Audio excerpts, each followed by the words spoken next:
कभी ऐसा हुआ है तुम घर में या दोस्तों के बीच कोई आइडिया देते हो लेकिन कोई खास रिएक्शन नहीं मिलता और थोड़ी देर बाद वही बात कोई और बोलता है तो सब कहते हैं हाँ भाई ये सही बोल रहा है। और उस टाइम पे फिर जो फीलिंग आती है ना वो हर्ट करती है। लगता है शायद मेरी वैल्यू ही नहीं है। पर प्रॉब्लम तुम्हारी इंटेलिजेंस नहीं है, प्रॉब्लम कुछ छोटी छोटी हैबिट्स हैं जो लोगों को सिग्नल देती हैं कि तुम्हें सीरियसली लेने की ज़रूरत नहीं है। आज वही क्लियर करेंगे। मैं तुम्हें 5 साइकोलॉजिकल रीजंस बताऊंगा जिससे लोग तुम्हें इग्नोर करते हैं। फर्स्ट, तुम बात करते वक्त कंफ्यूज लगते हो। कभी ध्यान से नोटिस करना, जब अगर तुम बोलते हो तो शायद ऐसे बोलते हो, मतलब मेरा कहने का ये था, वो शायद, हो सकता है। ये वर्ड्स डाउट क्रिएट करते हैं। अगर तुम खुद श्योर नहीं लगोगे तो सामने वाला कैसे श्योर होगा। ट्राई करो सिंपल बोलना, मुझे लगता है ये बेटर ऑप्शन है, बस सीधा और क्लियर। कॉन्फिडेंस का मतलब लाउड नहीं होता, क्लियर होना होता है। सेकंड, तुम हर चीज़ पर हंसते हो। ये बहुत कॉमन हैबिट है। सीरियस बात बोलने के बाद हल्का सा स्माइल या फिर बात के बीच में नर्वस लाफ। अंदर से तुम सोचते होगे इन्वायरमेंट लाइट रहे, पर सामने वालों को ऐसा सिग्नल मिलता है ये बंदा सीरियस ही नहीं है। हर जगह फ़नी रहना पर्सनालिटी हो सकती है, पर हर सिचुएशन में फ़नी रहना तुम्हारी वैल्यू को कम कर देता है। अगर तुम अपनी बात को हल्का बना दोगे तो लोग उसे हैवी क्यों समझेंगे। कब सीरियस रहना है, कब स्माइल करना है, यह कंट्रोल ही मैच्योरिटी है। थर्ड, तुम ना नहीं बोल पाते।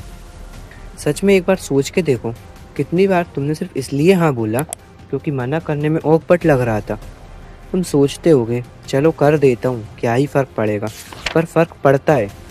धीरे धीरे लोग समझ जाते हैं कि तुम हमेशा उनके लिए अवेलेबल हो, और जो इंसान हर वक्त अवेलेबल होता है वो अपनी रिस्पेक्ट खुद खो देता है। रिस्पेक्ट का डायरेक्ट कनेक्शन है बाउंड्रीज से। जब तुम एक बार क्लियरली बोल देते हो मैं अभी ये नहीं कर पाऊँगा, तो शायद सामने वाला 2 सेकंड के लिए शॉक हो, पर अंदर से वो समझ जाता है इसका टाइम वैल्यूएबल है। और जो अपने टाइम को वैल्यू देता है वो इंसान भी वैल्यूएबल होता है। फोर्थ, तुम ज़्यादा एक्सप्लेन करते हो।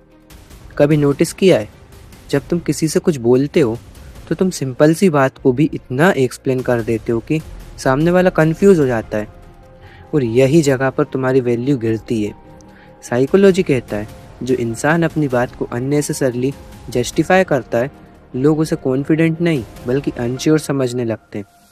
एग्जाम्पल देखो, तुम सिर्फ नहीं बोल सकते थे लेकिन तुम बोलते हो नहीं, मतलब एक्चुअली वो क्या है ना, मैं थोड़ा बिजी हूँ इसलिए। इतनी सफाई देने की ज़रूरत नहीं है। याद रखना, जो इंसान कम बोलता है लेकिन सीधा बोलता है उसकी बात ज़्यादा हैवी लगती है। हर चीज़ एक्सप्लेन करना मैच्योरिटी नहीं होती, कब रुकना है ये समझना मैच्योरिटी होती है। फिफ्थ, तुम खुद को इम्पोर्टेंट नहीं समझते। ये सबसे बड़ा और सबसे साइलेंट रीज़न है। अगर अंदर से तुम्हें लगता है कि मैं एवरेज हूँ या लोग क्या सोचेंगे, तो ये फीलिंग छुपती नहीं है। ये तुम्हारे बॉडी लैंग्वेज में आ जाती है, तुम्हारे चलने में आ जाती है, तुम्हारी आँखों में और तुम्हारी आवाज़ में आ जाती है। लोग कॉन्शियसली नहीं पर सबकॉन्शियसली ये सब रीड कर लेते हैं, और फिर वो तुम्हें वही ट्रीटमेंट देते हैं जो तुम खुद को देते हो। अगर तुम अपनी टाइम को इम्पोर्टेंस नहीं दोगे, अपनी बात को वैल्यू नहीं दोगे, तो कोई और भी क्यों देगा। देखो, दुनिया तुम्हारे खिलाफ नहीं है, लोग बस सिग्नल्स को रीड करते हैं, और अगर तुम्हारे सिग्नल्स ही वीक हैं तो रिएक्शन भी वीक ही मिलेगा।